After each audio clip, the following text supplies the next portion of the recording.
the government? Like, That's part of the government. what about NASA? Also part of the Part of government. the government. NASA is lying. The Earth is flat. Flat Earth. You're not a flat earther. No one in this house, except Bill, is allowed to be a flat earther.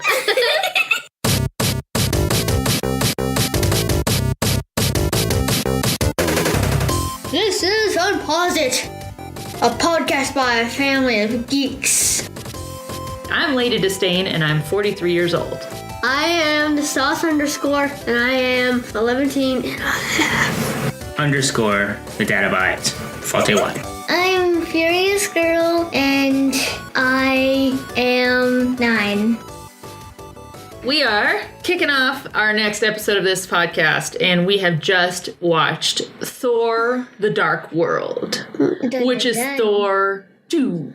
One of my least favorite. Well, that ratings are to the end. Ratings are to the end. I mean, hey, if you want to let people know right off the bat what you think, that's cool too. Totally. You're not a fan. You're entitled to your opinion, for sure. The end. I just want to postscript that he may not be a fan. He sure laughed a lot through the whole movie, as did we all. Was engaged. And also a giant ice rat flying. Yeah, that was fun. He kind of frolicked through that square in London at the end. It was a little frolicking by that animal, but yes. All right. Well, as we begin Thor: Dark World, this is continuing our Avengers series of reviews, and we are moving our way up. What are we moving and counting down to? What movie? May 4th, 2018. It has a big blue-purple Avengers. Thanos. Hello!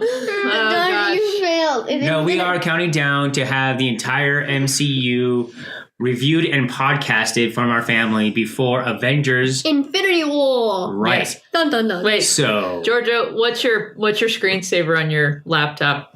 Han Solo. who's your favorite Star Wars character? Han Solo. Who's the pilot of the Millennium Falcon? Han Solo. Who shot Greedo first?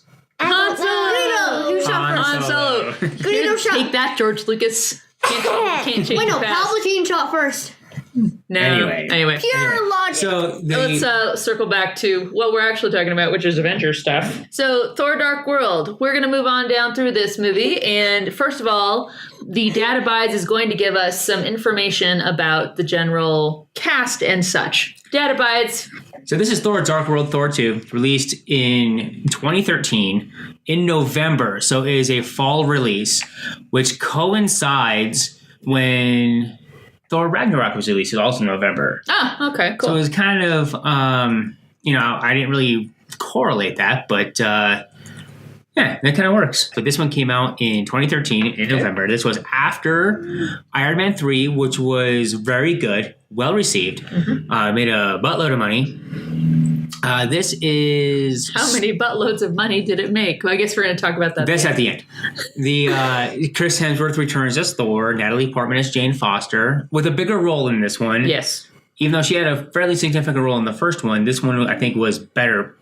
I have a couple of problems with how dopey she gets in Asgard. But that's fish out of water stuff. I mean, Yeah. it's kind of how dopey that Thor got on Earth. So Yeah, and I get it, but she's also incredibly intelligent, but was a little She definitely had more to do in this movie. socially inept, I think would be the word on that one. Anthony Hopkins is Odin. Tom Hiddleston is Loki again. Idris Elba has a little bit better role in this one. Small, but important. You know, we got Kat Dennings, Stellan Skarsgård. A lot of good actors in this one.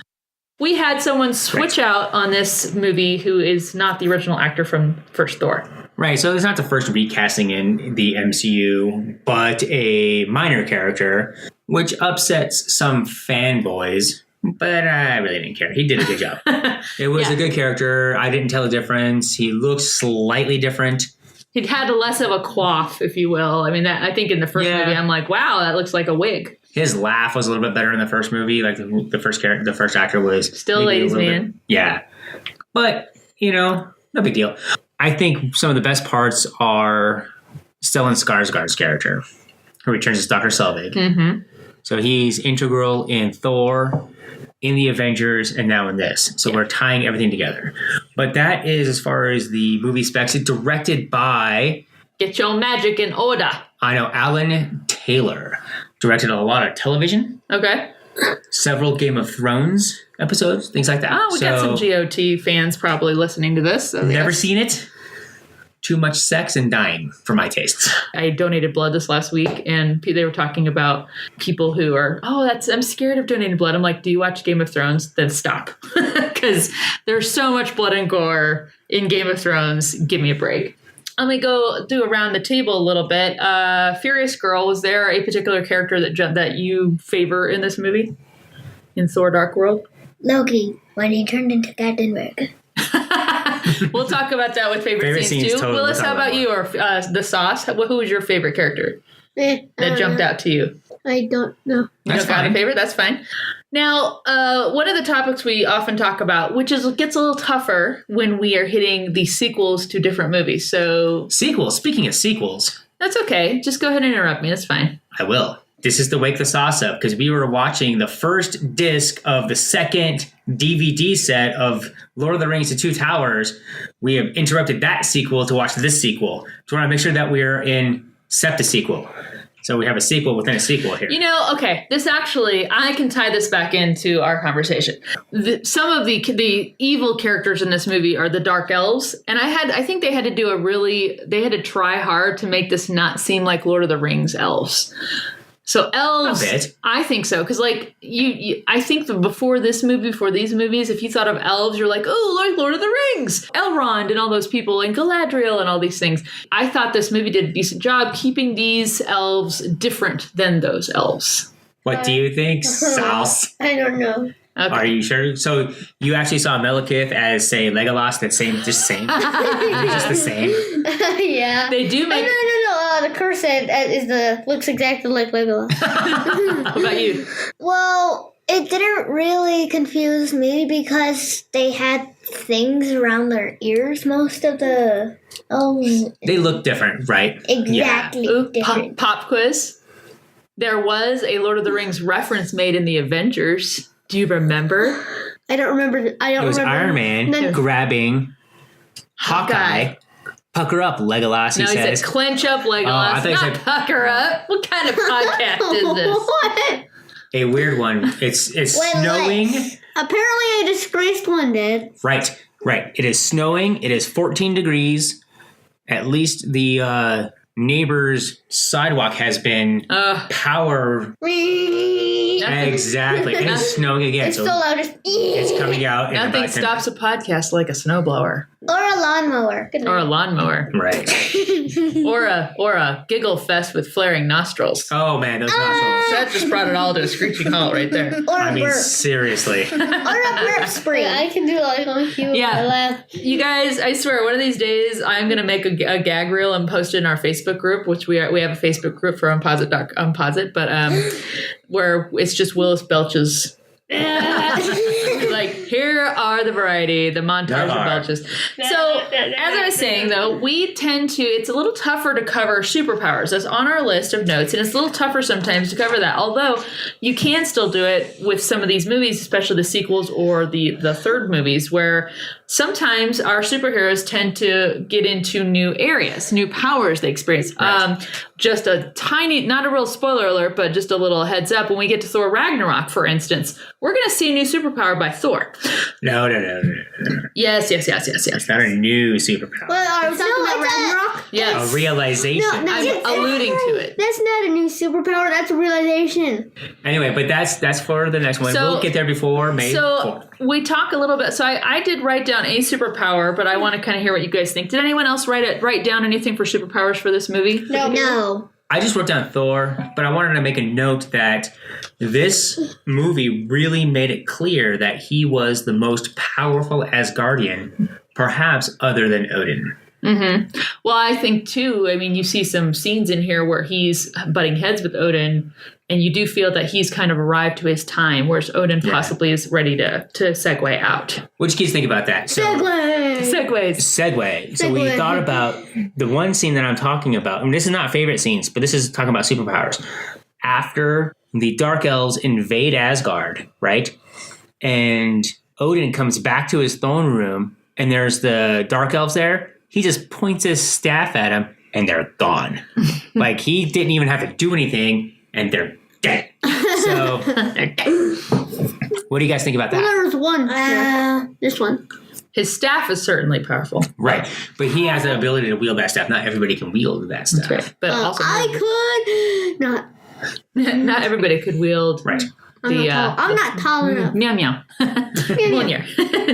I wrote down. I'm going to segue from what I'm about to say, and we'll get right into villains. Okay. Villain. So I wrote down a superpower because we have a bit of a. We're not sure if it's a villain, but he seems to be he's helping the good side anyway. Loki's power of illusion plays a huge role throughout this movie. Throughout all of his movies so far. Well, too. I feel like it's heavier in this movie. You see a ton of it, and a lot of it used for what we think our heroes' goals are, and then it gets questionable. But I say that's a superpower. I think that Loki used his illusion. But then let's get into the villains. Loki technically is a villain, is he not? Speaking of Loki and his mother, Frigga, we find out in this movie, Willis, Georgia. Yeah. What?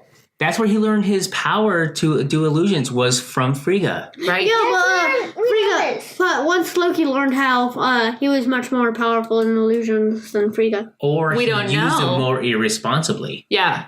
We don't know. I would be curious to see how often she wound up using her power. I mean, she's obviously the queen and she knows how to handle Odin.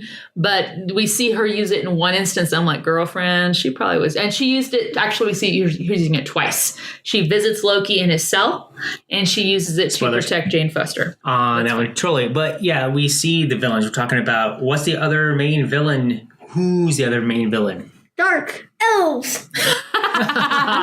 Yes, but do you remember the name of the main dark elf? No. Malekith. And the ether. And the ether, yes. The ether is kind of but it's neutral. It's a foil, but it is not good. Yeah, it's dead. Yeah, right.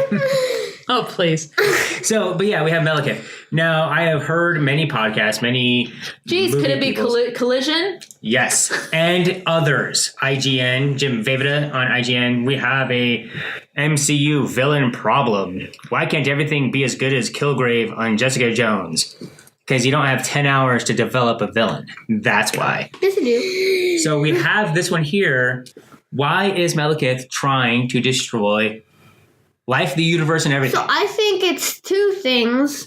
So one is Dark Elves were in the Dark Ages, and there was literally the Dark Ages. Literally in the universe before the signs and stars and the Celestials even happened, the elves were around. That's kind of what it's telling us. Yeah. Right? And the Infinity Stones were around even before then. Right. Say that. His other thing, I think he got a little power hungry, just a little bit. He was a little insane. Usually all the bad guys are at least a little bit power hungry. A little bit. How about you? Darkness. Yeah. Darkness. So the world that exists now, matter, not antimatter, light, not dark, being Death. What everyone wants. Not death. We're not really talking about death, but he just it tore at who he was molecularly even. So it was more, I would say, banal than it was actually evil.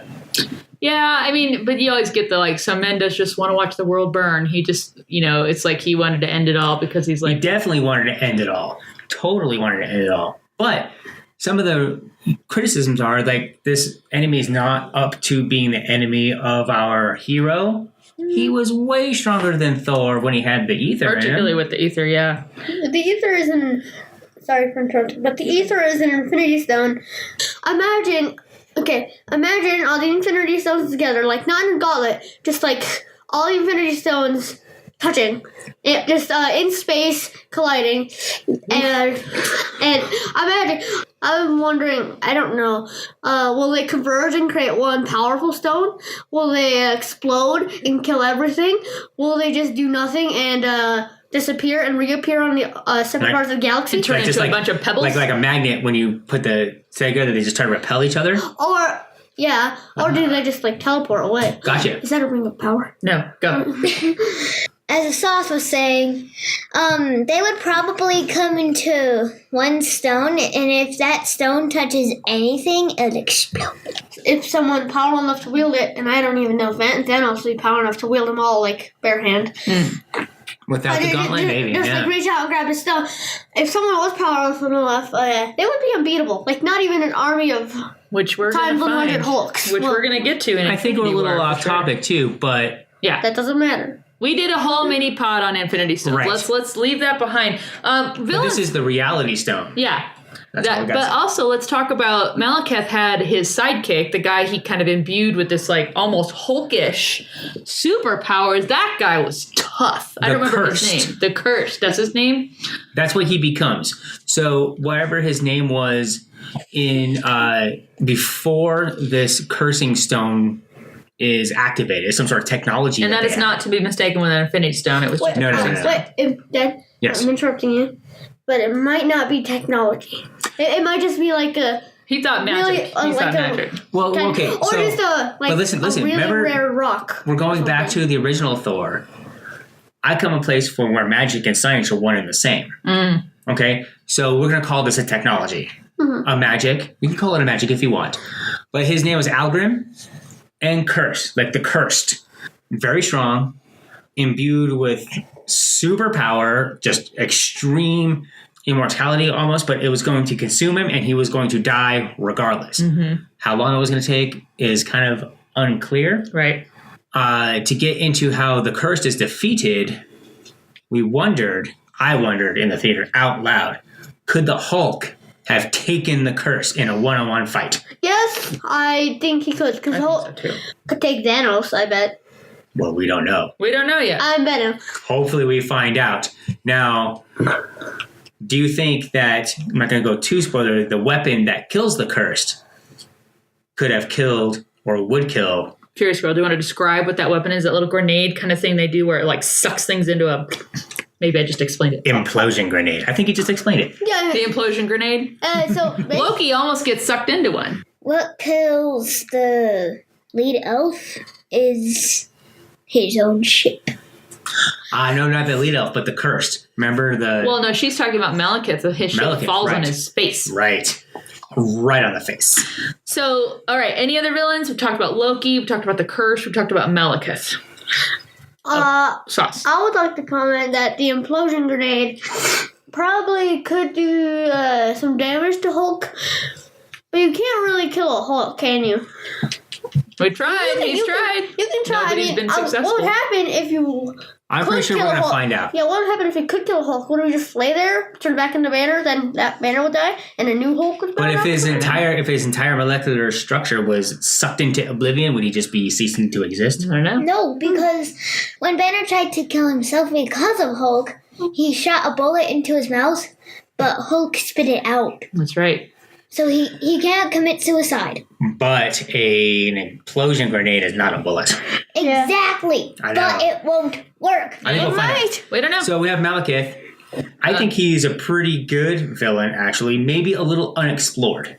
I think so too. I think I would say if there was a fault in this movie about the villains, I feel like they had to spend so much time on Jane Foster and on Loki and Thor, and they spent a lot of time on that. You didn't get a ton of exploration into Malekith. I mean, Right. you did get.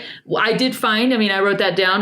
This opened the same way Thor did, with Odin narrating and giving you kind of a history lesson, and then it segues into the actual action. Because with first Thor, A we lot got like that. Lord of the Rings and the very first Fellowship of the Ring, and things were forgotten. Yes. Enough of Lord of the Rings.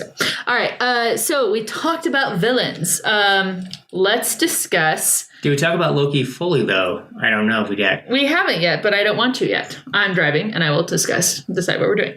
So Oh, get rested. let's talk about the people who are on the good side. We have superheroes. So obviously we have Thor. Thor's got some vulnerabilities in this movie. What are his vulnerabilities? Anybody got a clue? Furious Girl. What's What's distracting Thor? Jane Foster. That's right. So you do get a very different Thor than we started off with in the first movie of Thor, where first movie he was like, I want to go to war, I'm going to fight, I'm really upset. And then I want to go like eat a lot and drink a lot and do things. And then in this movie, he's like not celebrating. He's fighting seriously. He's taking his job seriously. But even, did you guys catch that where his dad's like, dude, listen up. Right? He's like, why don't you go like have some fun and remember that you can do this. And Right. he's like, I don't feel like it. I'm not feeling it. I know. So it's just an interesting flip flop. You see, he's in a different mental place. Willis, are you in a different mental place? Yes. What about Odin? Did Odin have any weaknesses or vulnerabilities in this movie? Yes. Talk to me. Love for his relatives. Right. Well, his wife. Frigga yes. dying was huge. And also Loki and Thor. Mm-hmm. He did love Loki. Mm-hmm. Are we sure he did? Because he was very... Ragnarok kind of shows us that maybe he really didn't. Maybe he was just using Loki. Oh, well, I think not. I think Odin is a wise king and tried to turn Loki to the good side. Georgia, fierce girl. I think Odin didn't actually love Loki, but he had him as a son just to see if he was worth having. He was much harsher on him this time around. So you guys brought something up interesting about, Will said, well, Odin is kind of good king. I feel like part of this movie does line up what you learn about Odin in Ragnarok, because he's flawed. One line that Loki tells him, he's like, I just wanted to be a benevolent god, just like you. And he's so sarcastic with it. We're like, what do you know? What do you know about Odin, and what do you figure about him? And again, Loki, you guys, look at Loki. He has a whole tainted view of all, like, you dropped me into space. He's like, no, guy, they tried to save you. It's fine. What do you got, Willis? I think that Loki kind of something deceived him into thinking, you dropped me into that giant toilet space hole. Mm-hmm. He's a bit rejected. Yeah, and I think that Loki learned some of history that we find out in Thor Ragnarok about Odin. Just some, maybe. Okay. That's why like, what do you know about Odin? I do. I do think also one of the weaknesses I said about Odin is that he becomes, and even they say it in the movie, he's blinded. He's blinded by his grief and his rage. And he's like, no, we're just going to fight when they show back up. Whereas Thor is, I believe Thor's having a bit more of a kingly perspective, saying we have to get the danger away from the people at large, and let's go.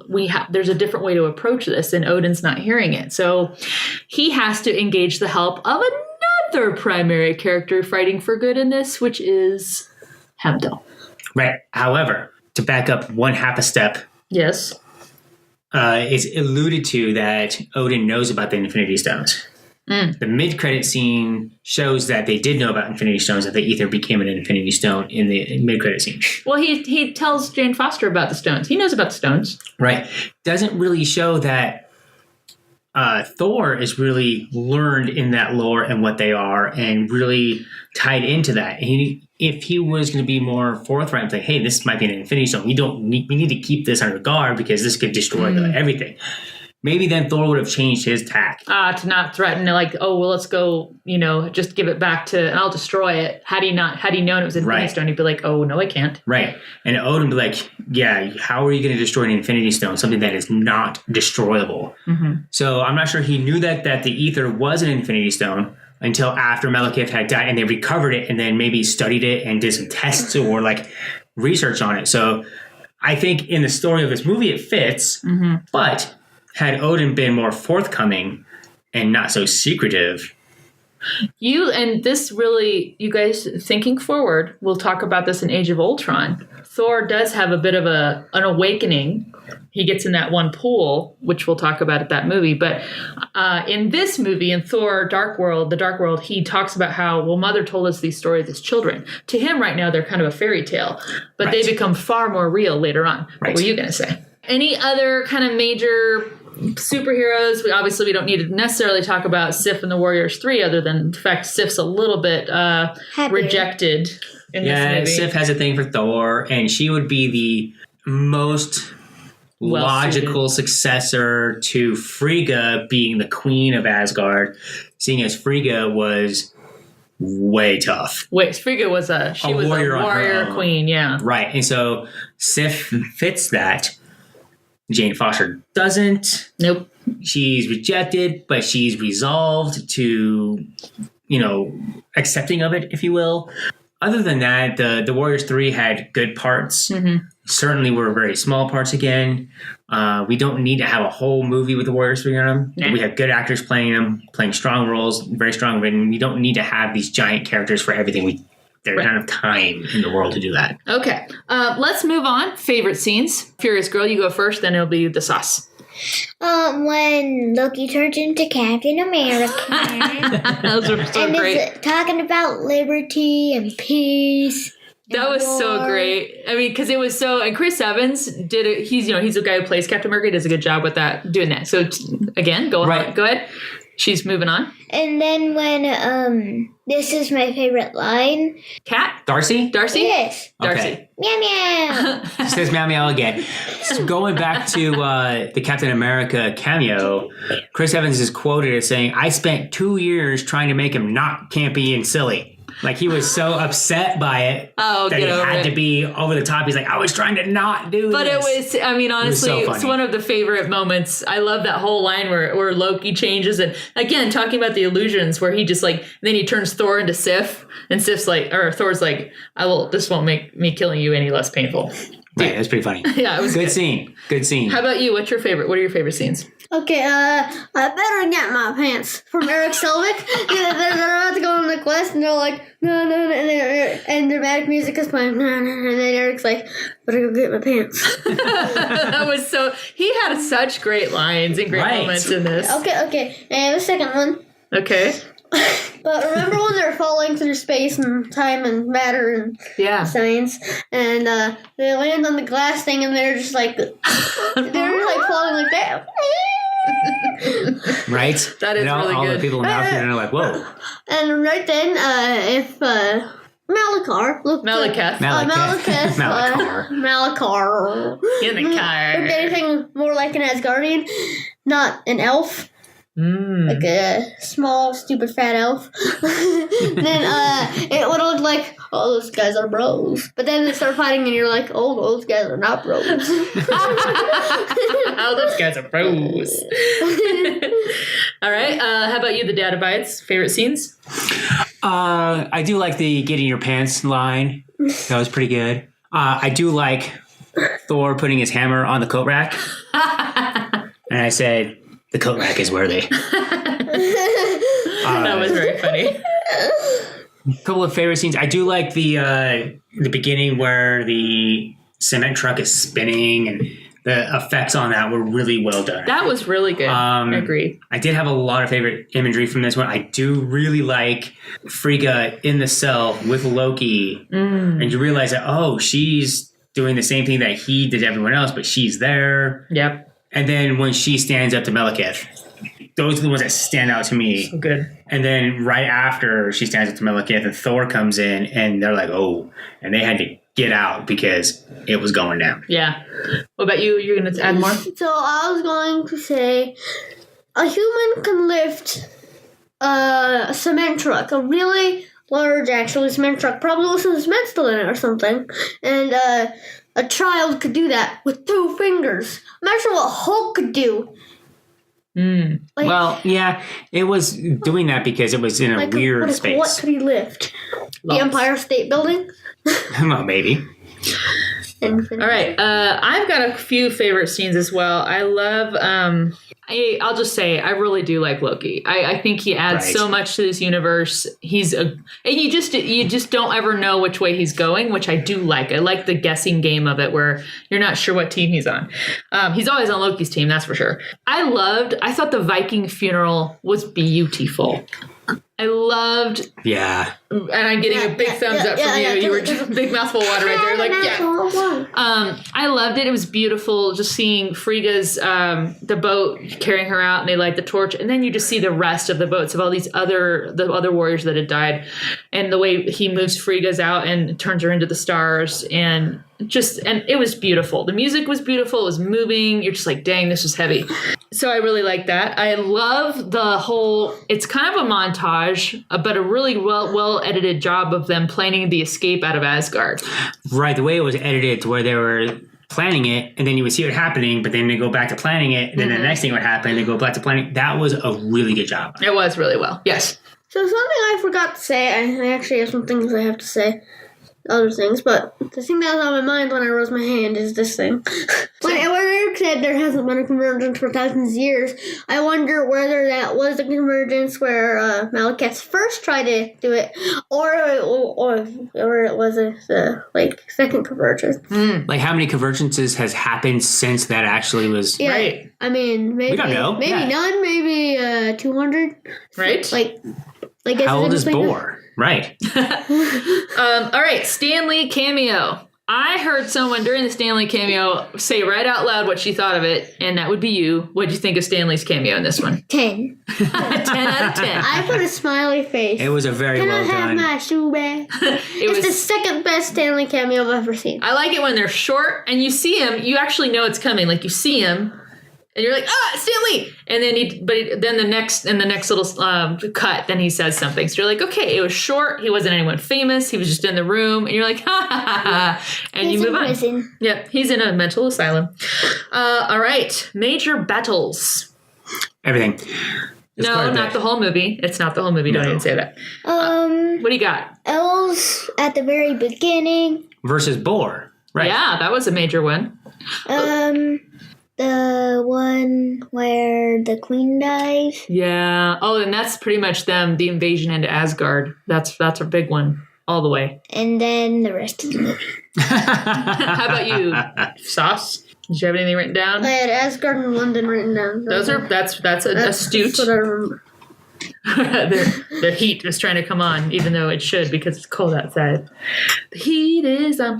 Hey, you noticed something while we were watching this about the guy who plays Boar, the actor who plays Boar. Oh, yeah. He's also Marcus from the Underworld movies. I like that actor. Yeah. Very small role. And they got a fairly prominent actor to play it. I liked that about these MCU movies. You could get a small role played by a big actor. It just makes everything a little bit more weighty. Yeah, and for you kids, eventually we'll be able to watch the Underworld movies someday, but They may not like that was them. a good one. They might be dated by the time they can watch them. Right. Let's see. Moving on. So I think we've kind of covered major battles, covered villains, Stanley's cameo, favorite scenes. All right. We had a mid-credit scene and an end-credit scene. Who wants to go first on the mid-credit scene? Do you remember what it was? It's a mid. I'm gonna let the sauce go. Okay, which one was it? The Taval. They're bringing The collector. the ether. Oh no, I want to do the next one. Okay, so Georgia, do you want the one when they bring the ether to Taval? 0. You didn't like You did it. not like it. I had a negative 57. Wow, neither of you. Like It was horrible. Can I do the end one now? No, I want to do. Excuse me. He wants to do it, then you can. So go for it. What did you got? So this is one with Trevor, right? No, that's the one shot. Well, I'm doing the one shot right Well, hold on. We're not doing one shot. I'll let you talk about it in a moment. That's a different podcast. Thor's return. The end credit scene is when Thor comes back via Bifrost to Jane Foster During breakfast. during breakfast, and there Not was really appealing to kids. why Gross. was it possibly because of the kissing? Yeah, but it's one of my favorite scenes. I didn't do it because I was going to do it in credit scenes. But We'll there's talk a giant ice rat. If you haven't seen Thor 1, if there's a giant That's ice the best rat. part of it then. There's a giant ice Okay. rat jumping around chasing pigeons. I know. In that Yeah. case, I was like, I guess it's kind of a good thing Thor came back because he's got to go take care of that shenanigans. Yeah, because in the industrial part of London or wherever they are in Britain, there's a giant Svartalheim giant ice rat monster, Ice mouse. ice mouse, the Ice rat. size of what they would call a lorry, just jumping around out there. I'm like, yeah, that's not something the animal control cops probably would be able to deal with. Pretty much not. There is no code enforcement that can come after them. So But according to I want to go on to the mid credit scene. Since the kids did not like the mid credit scene, okay, but that leads directly into Guardians of the Galaxy. it does. Which took the MCU, the Marvel Cinematic Universe, in a completely left turn, or right turn, or a U-turn, or different upturn, or turn. downturn, just a different way. That opened up everything that's allowing Infinity War. It opened up Thor Ragnarok. It gave us the ability to have completely different style of movies really accepted. Even though I think they really did that with Winter Soldier already.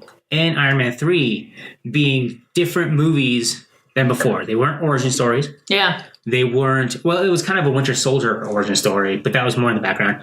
The mid-credit scene, Benicio del Toro is one of my favorite actors. He's so weird. He is very weird. You And know. so he played that very well, that he was a weirdo.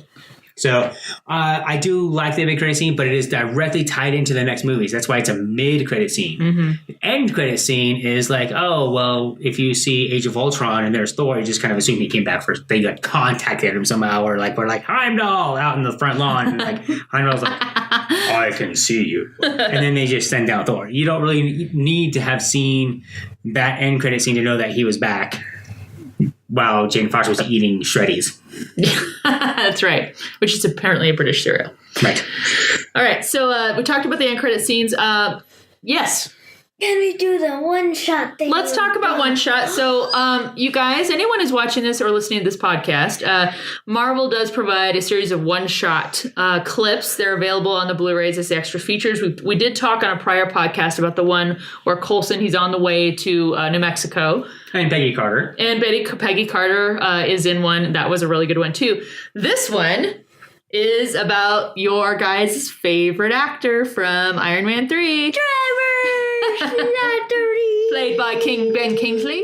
Can I explain it? Go for it. Give us a rundown. 30 seconds. Quick. Okay, so basically, he's in a prison. He's really famous, and like he has a whole fan club. And then he gets interrogated, basically, and someone tries to kill him. And apparently, there's a real Mandarin with real 10 rings. And then Trevor's like, "They taught me how to use a gun." And then he's like, "Bloody hell, I don't know how to use a gun." You have to see it because I didn't explain it too well, but I think that's the No, you did a really good job. He's quintessential Trevor. Trevor, I'm an actor. Can I have my explanation of it? Go for it.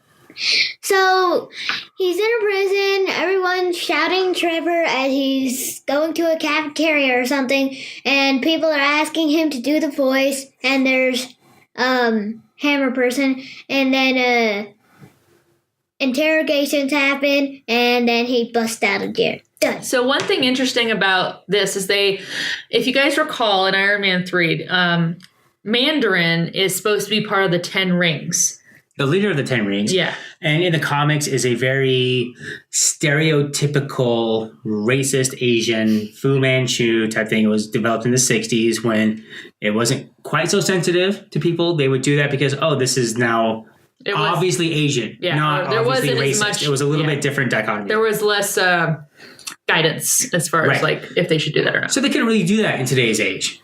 No, they shouldn't. They would get protested, and probably rightfully so. Unless the guy, that's how he just happened to look. So they did it this way, and a lot of people were upset about it. Obviously, those people were not children watching the movies, enjoying it, and paying it because it made lots and lots of money. Mm-hmm. So this explains that there really is a Mandarin, there really is a 10 Rings, and that Killian, Aldrich Killian, was using that. Something that he probably researched and found out was using that to just spread more terror around to control it, not really realizing that he was putting himself in real danger. Never trust people with last names as first names. Okay, two things. Both involve things from Iron Man the First. One is some of the terrorists that you see on TV when the Mandarin, the green screens and stuff. Mm-hmm. There's actually that dude. Right. Like the Iron Man guy dude from the first movie. What's the guy who made the big robot? Justin Hammer? No. Obadiah. Yes, Obadiah. Yeah, the guy that Stain. Obadiah. So, yeah. And also, another thing from Iron Man 1, if you saw in the background, it's one of the beginning things you saw when Tony was being when he was being interrogated and then... Did you see the big red ring thing? There was a 10 ring symbol on a big red banner behind him. Yes. Right. Got it. Yeah. That's right. That's really, so that does kind of bring it together. Again, it's just a one shot. It's nothing you would have seen in theater. You can see it on the extra features for your your copy. And the one shot we haven't really watched is Item 47, and that's on the Avengers Blu-ray that we missed. This is the last one shot. They stopped doing them after this. I don't know why. Maybe production costs. They were really good. I like how they act. Well, and by the way, if you watch this one shot, Justin Hammer appears in it at the very end. Little blip. And that makes me think that they, for the next movie, which is Winter Soldier, it was a huge change for the MCU. It affected a TV show. It affected Agents of S.H.I.E.L.D. Everything had to change after that. Mm-hmm. I'm wondering if they couldn't do a one-shot for that properly and they couldn't get actors. I'm just wondering if, like, okay, we're just going to scrap it because the scheduling is big. We needed to release it, and they just couldn't get filmed in time. And then after they did that, they just said, nah, we don't need any more. And we should ask Marvel, please do more one-shots. I agree. I do. I like them. They add. I feel like they add a lot. They add more context. It's fun context for people like us who geek out about it. I want you to think about your rating. I know what the unit of measure is, but I'm not going to say it yet. Can you please recap for us the box office? How this movie did? How many buttloads of money did this movie make? Well, let me. It may not have actually made full buttloads of money. It made enough money to make a third one. There you go. It made enough money to pay off all their creditors and probably make a healthy profit for all the investors. Opening weekend, it was $85.7 million. All right. $206 million for domestic United States box office. And around November time, this is before Star Wars came out in December. That was a big risk. Nobody really goes to movies in the wintertime for these big blockbusters until Star Wars made $2 billion worldwide. So it was kind of a weird thing, but it made $644 million worldwide. That's pretty good. That's budget of probably about $200 million, $300 million, so it made money. It did. It made millions, hundreds of millions of dollars. $85 million worldwide, though. I mean, for the $85 million for the opening weekend is not huge, not small. Don't really getting into drop off and things like that, but it means that a fair amount of people saw it, but then it only made another $120 million after that in its run. People didn't go back to see it again. Yeah, that's kind of a weird thing. Some other technical specs or not? Go for it. If you can do about a minute. In 2013, Pope Francis was elected Pope. Okay. Oh, you like to give the context. Barack Obama started his second term as president. Okay. Margaret Thatcher, that saucy minx, passed away. Aww. Some other things. Edward Snowden dropped the hammer on the NSA in 2013. Gotcha. It was a big year. Just kind of perspective on context of what happened in that year. 3 things. All right. I had like 6 options for what I could pick. I was like, are there even 6 things in this movie? Yeah, there's tons. There's like 15. So the unit of measure for us to rate this movie, each of us, is death threats to Loki. Oh, good one. Because that's a good one. As he's moving through the castle, as Thor is using him to help bust things out, every single person he comes across is like, if you betray him, I will kill you. If you betray him, I will kill you. And at the end, he's like, you'll kill me? Evidently, they won't be alive. So death threats to Loki is your unit of measure. Furious Girl, how do you rate this movie? 9.1 out of 10 death threats to Loki. Goodbye. That is really good. I will interject. Yes, she is very stingy with her numbers. She is stingy with her numbers. That's a good rating. They've been Marvel. You've been doing a better job by way of Furious Girl as we get farther into the universe. So yes, I didn't actually give it a number rating, so I think of one now. We need a number rating because I need to give an average on our website so people know. Yes, so it's like I did meh, so meh. Are you 5.2? Okay, that works. 5.2 out of 10 is a meh from you. That's fine. I think it would be less, like 5. So if you had to... all the kissing during the end battle scene because there was a lot of kissing. If you had to... That's 0.1 half. If you had to threaten Loki with death, you'd be kind of like, I might kill you. Meh. Yeah. Whatever. Yeah. You're like, hey, Loki. Meh, might kill you later. That's I right. don't care. Data Bites, what did you rate it? A flat 8. 8 out of 10 Loki death threats. Loki death threats. And not to be confused with Loki giving death threats. But no. Death threats to Death Loki. threats to Loki. Yes. Just a flat 8. Nothing crazy. Not exceptionally good. Yeah. But then rewatching it again and with perspective of going through in order and having seen it before, and I mentioned this earlier, it's not Iron Man 2. Yeah. It doesn't suffer sequelitis, if you will. It doesn't bog down in the middle. It doesn't have any weird editing issues. It's a solid movie. Mm-hmm. Malekith, maybe it would have been cool to have maybe a longer explanation of why the Dark Elves wanted the Dark Universe to exist. But then I guess we could just go read the comics. Could. To that point, though, that was sacrificed because that was originally in the screenplay, they sacrificed that time to bring Loki back into the movie because Tom Hiddleston was not going to be in the movie. Oh, So they did. That They would have did a good tanked it, thing. I think. All right, and I rate this movie. I give it. I'm going to say 7 out of 10. 7. Death threats to Loki. I liked it better than you. Yeah, you did. I didn't think I would like it better than her. I thought she'd fine. give it a 9. I'm rating it, and I also am rating it among all the Thors. Oh. It's probably my least favorite of the Thors. Really? Yeah. I liked Thor 1 better than this one. I certainly like Ragnarok better than it, but it's still a solid 7 out of 10. It's not meh. It's Meh. Oh, definitely Ragnarok. Let's talk about this. Half-hour screen time for this next week. Assuming grades go high. I think they will. We're assuming that is going to happen. I'm We're just optimistic. going to say you're going to grant me for this, so I'm done. No, you're we're not. assuming that the work that you've put in will be rewarded with higher grades. Furious Girl. Yeah. What's your half-hour screen time this week? Balloons Tower Defense Battles 5. Which is what? Battles? A game. On. A PC? computer. Okay. Blues Towers Defense Battles 5. I don't even know what that means. Wait, Georgia, are you sure it's battles or is it just normal? Because I don't think we have battles here. I Well, said 5. 5. No, you said Okay. All right. Here we go. Speaking Greek over there. Which, by the way, this is part of the reason I like this movie is because there's so much sibling stuff in it. I really saw our own kids and how Loki and Thor get along, or don't. Mom wouldn't want us to fight. Well, she wouldn't really be surprised. I know, it's like, Is the podcast over?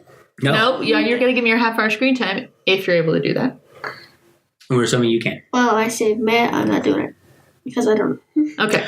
I'm assuming it will be like Minecraft or All right. something like that. Probably not. What is our next movie? We're talking about Captain America, Winter Soldier. The Winter Soldier. Who's driving that one? I will drive that one Okay. because, spoilers, that's my absolute favorite MCU movie. Yeah. Told us that in the introduction podcast. but- Okay, yeah. okay, I'm out. I'm not hiding this. Yeah.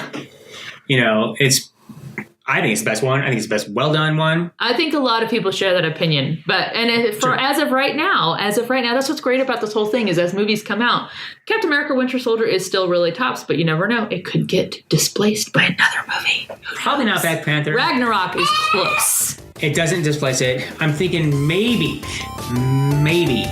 Infinity War can displace it.